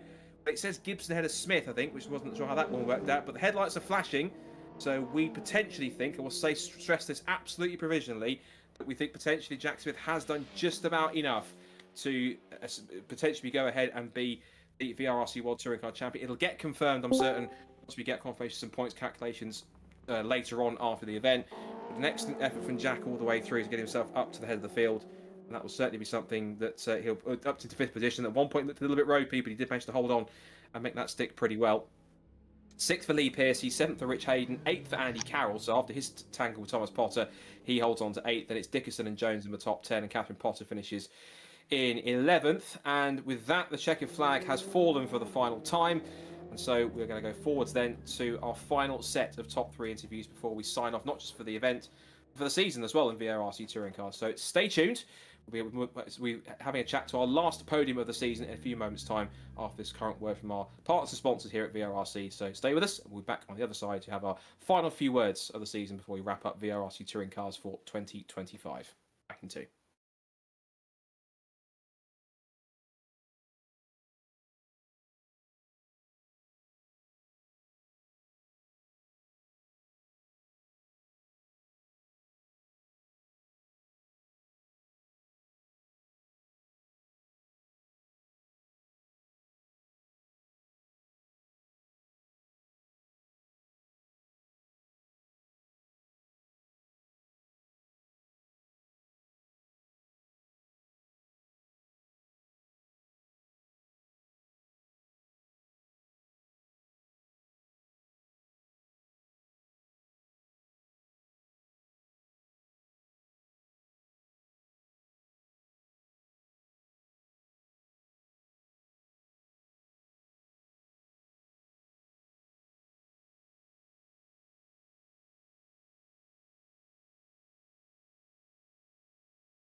So, the last top 3 interviews of the season for VRRC Touring Cars, and quite an exciting race to wrap things up, not just for the season, but for the championship and for going forward into our next campaign as well. So, as usual, we will go into our top 3 interviews in reverse order and talk to our 3 drivers who made it onto the rostrum in due course then. So, first of all, we'll start with the man who finished in 3rd place. And that is Jay Warren, who managed to come through nicely from the back of the grid into a podium spot. And Jay, a solid drive. You got yourself up in the mix there. And I think it's safe to say you're one of those drivers that were really caught up in that second half melee that was going on between the championship contenders and a couple of the Audis in there as well. That looked pretty frantic to eventually get yourself up the head of that group and to pick yourself up a 3rd place. Yeah, well, there wasn't much going on for most of that race. I was sort of sat in 9th place, so we were sort of in the train for the majority of it. And then I was kind of hoping that some people would just go for some moves in the last few laps, and that definitely happened. And I managed to pick my way through, and yeah, I'm really happy with P3. So, of course, from that race, obviously you had to pick your way through the order early on, and then just right in that melee, I mean, that must have been pretty tense, given that you had championship contenders around you, you had other fast guys in the mix, and it almost looks as though at times there was kind of just nowhere to move, because you had cars 2 and 3 wide constantly and stuck in battle packs, and then a couple of moments where Jack got sideways, and then there was a tangle at the S's as well between, what looked like I think it was Andy Carroll and Thomas Potter, so there was a lot of moments where you had to really kind of be heart in mouth and hold on where you are. Yeah, it was very tricky, and it was, of course, I don't want to get in the way of the championship fight at all, so make sure I don't run into Jack or Scott. But but yeah, it was a great race. There's a lot going on, and yeah, I'm really happy with P3. Obviously, the season's now concluded. You obviously did only a handful of races rather than the whole season. But from the runs that you did do, the performances that you did put in, how do you look back at the season, how you performed, and are you satisfied with the results, or do you feel as though there's a couple of things that you could have done differently, or if you had done a full season, you think about where your pace might have put you in terms of the rest of the order? I'm pretty happy overall. I think that Scott, Jack, and Ollie, who are the top three, are very, very good. And it's been good to learn from them throughout the year, throughout the championship. And yeah, it was great fun. I've really enjoyed it. Thanks to Rich and to you and Becky for putting on a great season, because it's been really enjoyable. Yeah. I appreciate it. Thank you very much. It's been great to be part of, and yeah, absolutely. Of course, on top of that, it's been great to see you watch. And I think Rich, you were about to say something as well. I was just going to say, don't forget Steve. Yes, don't forget Steve as well, and I would say Jack as well. Of course, he's been helping out some of the broadcast too. So, have it with Jack as well. But no, congratulations on that side of things. And of course, then going forwards now for VRRC, what do you think is like your next plans to get involved? Is it the BMWs or one to the Real World Series? Or are you taking a bit of a break for a while? What do you think is going to fit in next for your VRRC racing adventures? I'm back to uni in a few weeks, so I won't be able to race for a while. But whenever I'm back down, I'll make sure to join whatever race is going on, because I really enjoy it. I learn so much. So yeah, I'll make sure that I'll come back soon. Good stuff. Well, it's great to have you the races rounds that you have had, and appreciate the kind words on top of that too. Congrats on our third place around and what's been an impressive few races that you did in the championship. So hope it all goes well, and fingers crossed we'll see you soon once again on the VRRC server. But again, congratulations for third place and a really good way to round out the season. Well done. Cheers, thank you. So there goes third place. Now we move forward to second place, and the man who one of the top three drivers in the points tonight. So we'll see how he gets. See how he found out that race, particularly getting to the front with everything that was going on. That's Scott Bugner in second place. Scott, again, you were another driver who was really in that fight that was going on behind initially the top two until Jamie dropped backwards down the order behind you. So that must have been nothing short of a melee watching all of you guys going back and forth in there. It was certainly entertaining for us watching, but just to be in amongst that group of cars, that must have been almost like a complete bun fight. Yeah, it was. Yeah, it's just nice to sort of be at the front of it. Really, I knew that I didn't quite have the pace tonight that I wanted to, but you know, we tried our best. And yeah, I look in my mirrors, and then I think about 3 or 4 laps ago, I see Jack Smith in the gravel, and I was like, please, in a nice way, please. But I'd rather win it, you know, on pace, know that we've done it properly, rather than win it because he's been put off. So well done to him. But yeah, no, it was a really tough race, and I know Andy did his utmost to. He did text me and say he was going to keep as many as he could behind him, and hopefully make it hard for the DK Power Racing boys. But yeah, it wasn't to be, but it was a really good championship, and I really enjoyed it, and it was well organised, and you know, that's why we always come back for more. Of course, you've been present pretty much throughout just about the entire season, working your way through, and of course you went into tonight in the top 3 of the championship in that sense, and that just showed, I think, the strength that you had as well, but also that you managed to showcase that, given the fact we had this initial thought about how the BMW and the Audi were going to stack up, front-wheel drive versus rear-wheel drive, you and also drivers like Andy and Kenny, who won tonight as well, have really shown that the Audi was just as capable as the BMW, and even had the advantage on certain circuits like Monza, for example, where you had the slow corners, and Portimao was another one. So impressive stuff in terms from you guys, and do you feel as though that you've been able to really do the best job possible with the Audi against what's been a very BMW heavy field? I think so, yeah. I mean, let's be honest, you know, Rich will back me up on this. You know, Jack Smith on his day in a rear-wheel drive is pretty much impossible to beat. So, you know, he's very, very consistent. He's very quick. You know, and you know, we've beat him a few times in this championship, but we always knew it was going to be tough. You know, when he's in a rear-wheel drive, same as Ollie, when they're both in a rear-wheel drive, they're a tough team to beat. So to know that I've split the two of them in the championship, you know, with a front-wheel drive Audi is great. You know, I think there's only 4 Audis on the grid. So you know, to know that, you know, me, Penny, and Andy have had a win out of them, I think it just goes to show that it was very equal. You know, I think the tracks balanced themselves out quite well. I think there were certain tracks that suited us, certain tracks that suited the BMW. You know, showing that Portimao wasn't the final round rather than Suzuka, but it is what it is, and I really enjoyed it. And yeah, I'm sure we'll come back stronger for the next championship and see if we can, put it to them. Also, just quickly on top of that, the fact that you obviously now are going forward to any other champions in VRRC, what do you think is next for you and the Carbug squad? Are you looking at the BMWs or taking a break and looking at something different, one of the real world series that are being partnered with? What do you think is next for the team and for yourselves in this championship?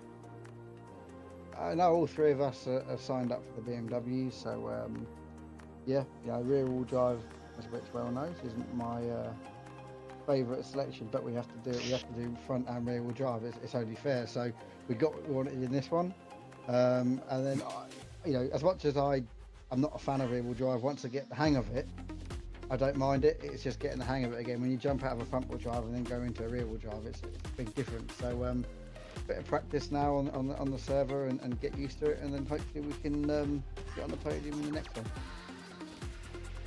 Well, we will see the absolute final championship standing, of course, when they get calculated later and probably either later tonight or tomorrow. But for what it's worth, obviously an excellent effort there to get an Audi up there into the top 3 coming into the week, into this final event of the season. And regardless of where you might end up in the championship, I think you've done an excellent. I think the team have done an excellent job, and yourselves have done once again. So you should be proud of the season. And fingers crossed you can carry that form into the next championship for the BMWs in just a couple of weeks' time. But congratulations, a really strong way to end things off and get a second place for the Audi. And hopefully you can carry that form across into the BMWs in a couple of weeks. Thank you very much, and thank you to everyone who's helped run it. Thank you very much. Well done, Scott. Congrats.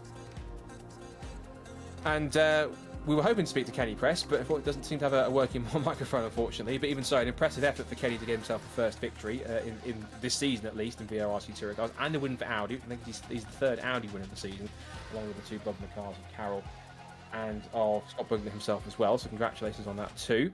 And I think also as well, we can mention who driver of the meeting things as well. I think if he's bring it on the screen, or if he's on there too. I think we did decide. I think we can do that. Yes, we can start drive the meeting. I'm not getting a signal, but I'll mention who we gave driver the meeting to. Let's say that one.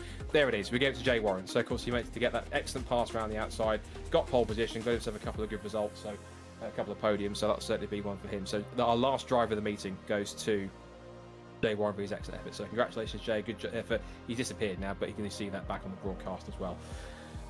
So, all good things have to come to an end, and it does for VRRC World Touring Cars. It has been, I think, an exceptional 8 weeks for us. Of course, we had 7 broadcasts. Again, forgive us for not having the broadcast going at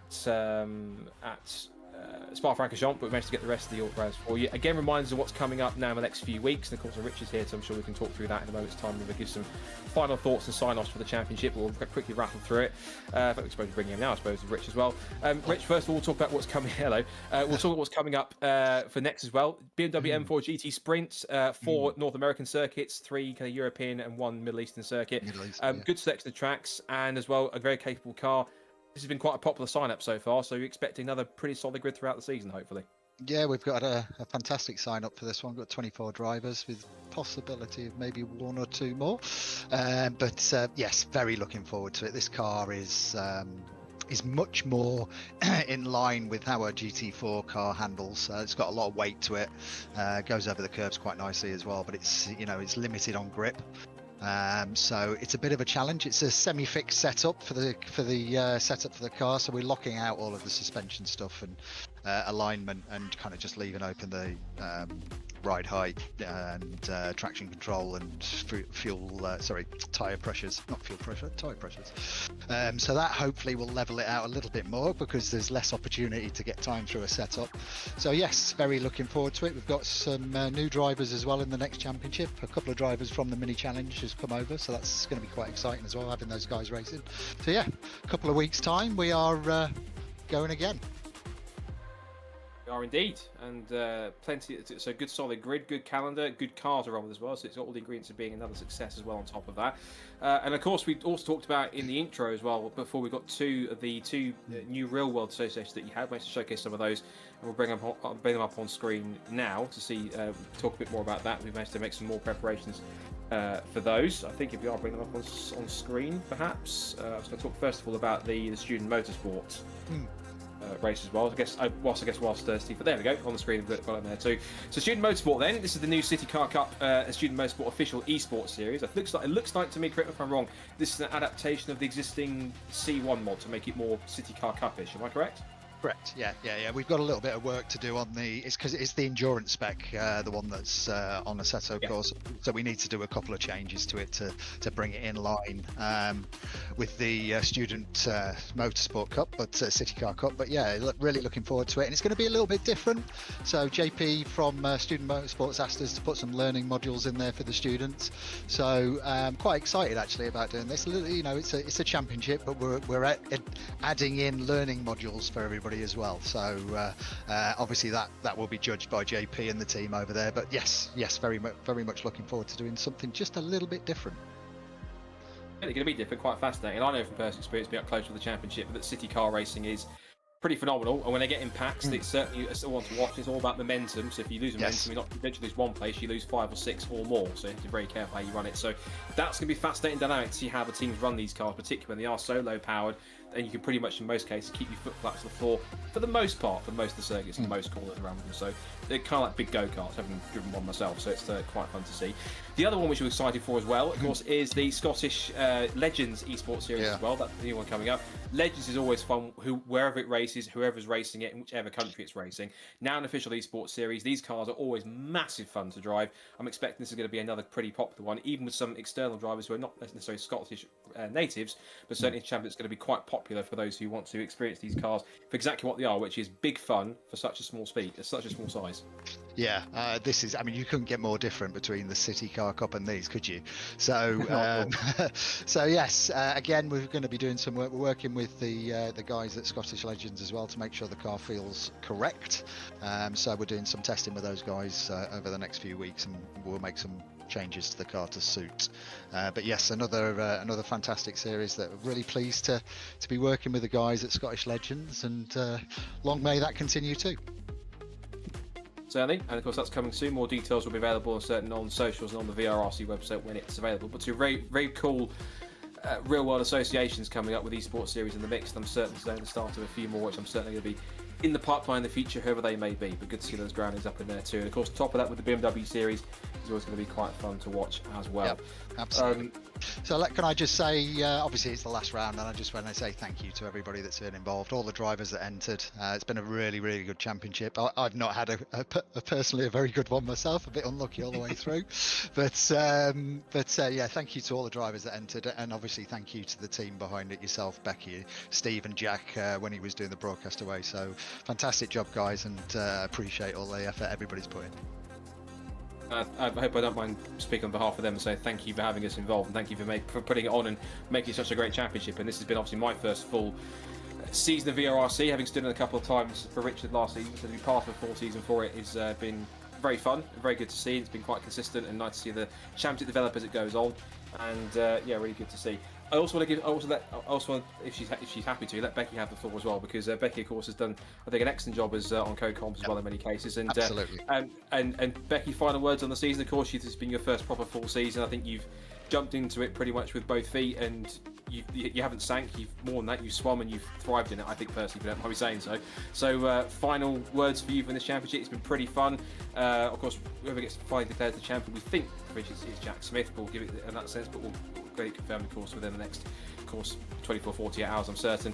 But it's been a really fun championship. The touring cars have put on a fantastic effort. Touring cars always do excellent action all the way through from start to finish. And I was a bit sad that it's over, really. It's been a fantastic championship, and one I think we can look back on with a lot of fond memories over the last few 8 weeks. Yeah, firstly, thank you very much for your kind comments. If I ever get back behind a car, behind the steering wheel, I don't think my head will fit in the helmet anymore. But yeah, it's been an absolutely great time. So really privileged to actually be a part of it. So thank you very much. I don't quite know what I'm going to do with the Wednesday evening for the foreseeable, but I'm sure I'll keep out of trouble. Luckily, not long to go for the next season. For the next championship in a couple of weeks' time, so that'll be good. I'll be keeping an eye on that one. But yeah, it's been an absolutely great season. Some great racing, great drivers. Great to see how they've evolved during the time behind their chosen cars, getting the most out of it. So shame it couldn't have gone on for longer, like you say. A bit bittersweet, but yeah, it'd be good to see what's what's next for us. But yeah, it's been great. So we're looking out to see the final results. And like you say, obviously provisionally, but yeah, I think Jack's had an incredible season as he tends to do. A really strong competitor in any car he seems to jump in. So yeah, it'll be good to see where he's. Obviously, I think he'll probably be doing the BMWs next as well. So see who's going to challenge him and give him a run for his money again. Yeah, I think it's. I can't disagree with anything you've said there. Genuinely, I think it's been quite a fantastic season. I think that the BMWs certainly will give us quite a spectacle. I'm certain it'll be fun to watch, which I'm sure we'll be doing whilst that goes on over the next few weeks. On top of that, and if you want to get involved and watch it too, make sure you subscribe to the VRRC YouTube channel as well, so you never hit the notifications, so you never miss out when the live stream goes on air. So you can keep tabs of that, and of course, as we mentioned, keep tabs on the website for info on the new Student Motorsport series and also the Scottish Esports Legends Esports series.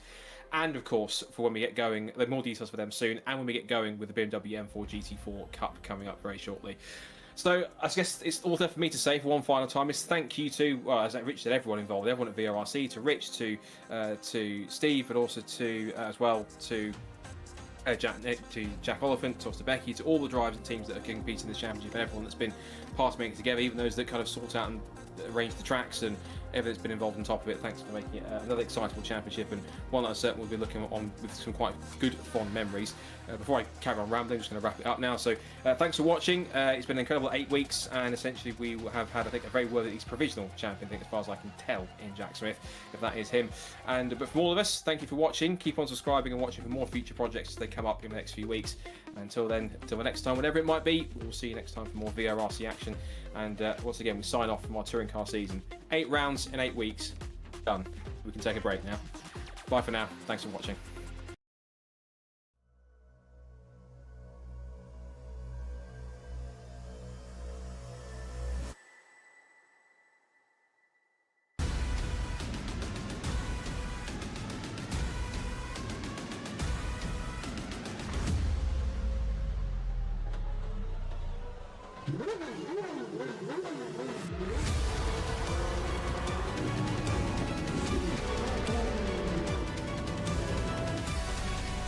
Between the two of them, The inside of Coates. Parker gets too heavily involved. And that's Whitehead and Coates.